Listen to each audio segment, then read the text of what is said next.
Welcome back.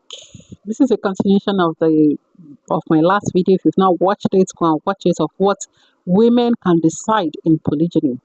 This version is what women cannot decide in polygyny. Number one, asking for the divorce of the other wife. Maybe you, as the first wife, is pushing your man to divorce the other wife for whatever, or you, the second wife, is saying, and just divorce her already. And this might shock some people, like, why would a wife push for the divorce of another? But it happens.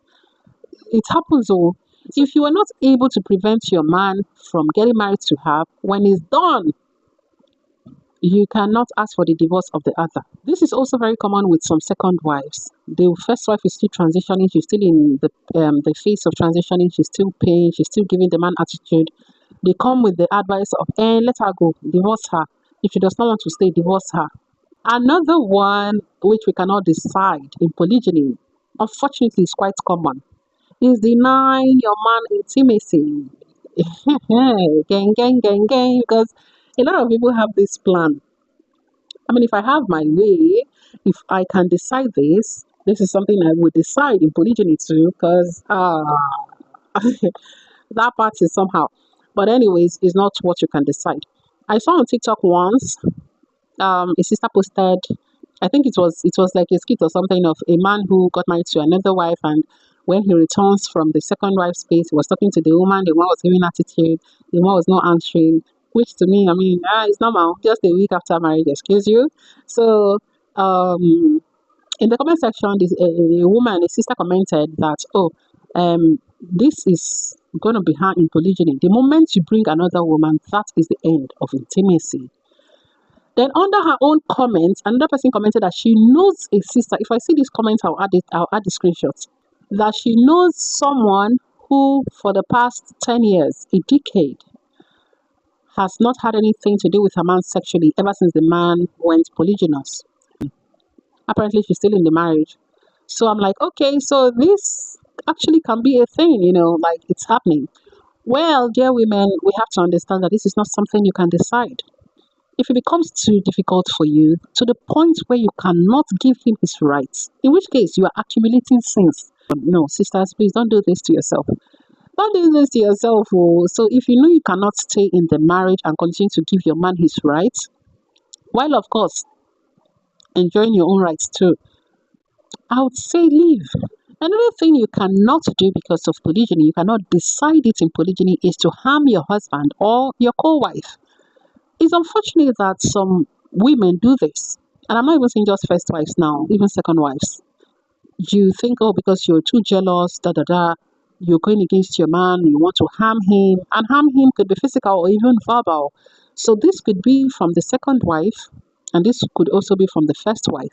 Or you as a first wife going to hurt, maybe physically or verbally assault the second wife, or you, the second wife, doing this to the first wife. You cannot decide this, okay? You cannot decide to do this. Another thing that women do, and unfortunately they actually think it's a beautiful thing, it's power, influencing injustice, like making your man unjust.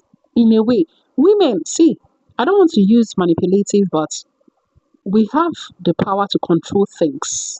We have the power to control certain things. I mean, we know this, right? We know we do. So we can decide to wield this power negatively, and it will work. Do you understand? The only way it won't work is that maybe the man does not care about you anymore. But a man who still cares about you, cares about how you feel and all of that.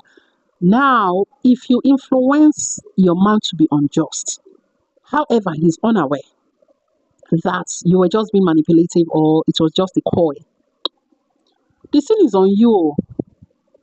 Because I know we say this a lot, that is the man who is unjust, so he's the one that will take the penalty. That is if he's the one who has decided to be unjust. Do you understand? So a situation by a man intentionally is unjust, he will so chop the consequences. But in a situation whereby this man wants to be just, but you manipulate him into injustice. God is fair. You know, right?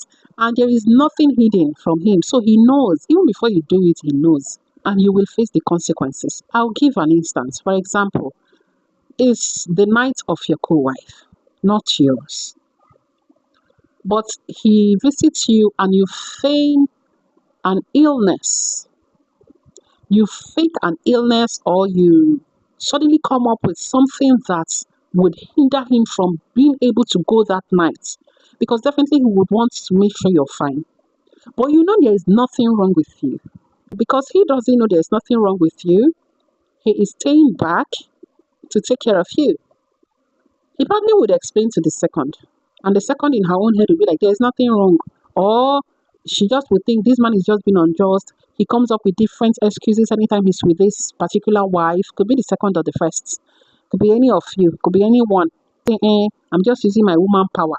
You are not using any woman power. You are misusing woman power. You're not using. So don't manipulate your man into injustice. In fact, if you love your man, but more than you love him, you fear Allah, you would not want him to smell injustice. Because so you know the consequence now. Do you understand? So if you want to make Jannah with your man, you wouldn't want him to dabble into something that is capable of taking him to where you don't want him to be. Do you understand? Such that maybe you know, maybe you're the second wife or even the first, and you know that your man is more fond of you. You know, you understand?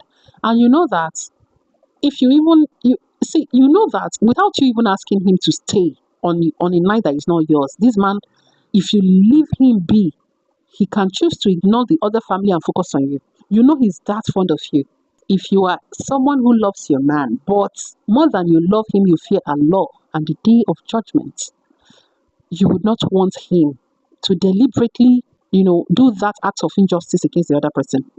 Also, deceiving your man to favor you. You cannot be deceiving your man to favor you. Do you understand? This is very similar to the previous point, actually, which is manipulating him. It's still like deception. Do you understand? To do something that favors you. And you know that you're just being deceptive here. Do you understand? We have an example. We have an example to this. You know the honey story of Aisha, Hafsa, and Zainab. May Allah be pleased with them all. You know the honey story where they came up with a ploy that because they know that he takes honey in Zainab's room before coming to them, and they can perceive the scent of honey or the smell of honey in his mouth, and they came up with a ploy to tell him that, oh, it smells bad and it's this and that. And the prophet decided that he wasn't going to be taking honey again. You understand? Because the prophet does not want to make any of his wives uncomfortable. You don't want to, because you want to be taking honey in one person's room. You don't want to make others uncomfortable with the smell. So that, yeah, Rabbi, my beloved prophet likes that level of justice.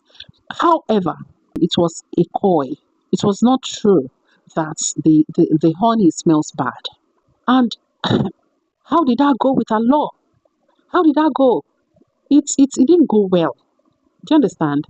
These are righteous women who obtained their ticket to Jannah here on earth. Yet, Allah didn't take it lightly. Do you understand? So, you cannot deceive your man to favor you. This is also very quite common between or amongst wives. Spreading of lies or things that didn't happen just to cause chaos. Do you understand?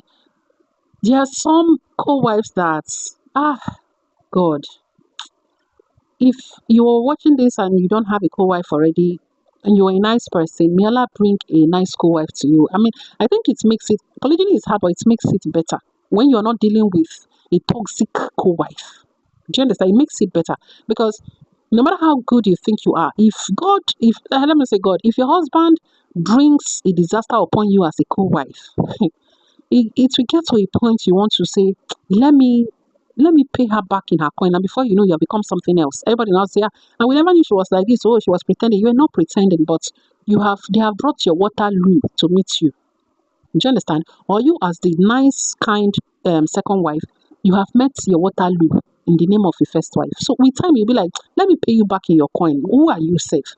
And before you know, you have become something else. So just like that. So pray that if it's in your destiny that you'll be a co-wife, you will be in polygyny. Pray that Allah match make you with human beings. Do you understand? Very important. So there are some co-wives that they have turned themselves to liars just to cause chaos. Something that did not happen, they will package it like it happened. Oh, I heard they say, or they will come up with things that is harmless and create harm, make harm out of it. This has happened where you know, a co-wife, social media wahala, one of the co-wives made a comment online and the other wife saw it, and, repackaged the whole thing and it was problem. So regardless of how you come up with the lie, maybe the lie is through exaggeration, the lie is through you misinterpreting what has happened deliberately because you want to cause trouble. You cannot do these things so. You cannot do it. And if you have chosen to do it, just know there are consequences for it. Let's take it easy, shall we? I don't know if marriage is worth your hereafter, Sha. Another thing you cannot do is invading privacy of your co-wife. You cannot invade the privacy of your co-wife because is our man now. That is da da da. There are different ways you can invade the privacy of your co-wife. Very common one that we do is going into your man's phone to go into her chats and see. And when you see it, let me not lie, the way I'm saying it now is as if, oh, I'm a saint. I will not want to do things like that because I'm human. It will definitely cross my mind too. What are they even talking about? Safe? Let me even see. Are they saying sweeter things than we say? It will cross your mind as jealous women that we are. You would want to, but ask yourself questions. Is it worth it? Now, should you now even check it and they are saying sweet things, especially if the second wife is new and in that new phase, the fire is still blazing, and they are saying things that you are probably no longer saying with your man. What are you going to do about it? You'll be hurt. You'll be angry. If you see him, you'll be like, this yeah, man, as well as you just, as well as you just blows you. But there's nothing you can do about it because it's her privacy and they can discuss whatever they want to discuss as long as, they are not planning to harm you or something. They can discuss what they like. So if you invade it, what do you gain? That's one aspect. The other aspect that we invade privacy is not taking the proper precaution or permission you need to access something in the name of being our man gets him. Do you understand? Let's say you can't just go to your co-wife's house like that and say in a house your man built, you have to be taking permission or no. Her privacy is her privacy.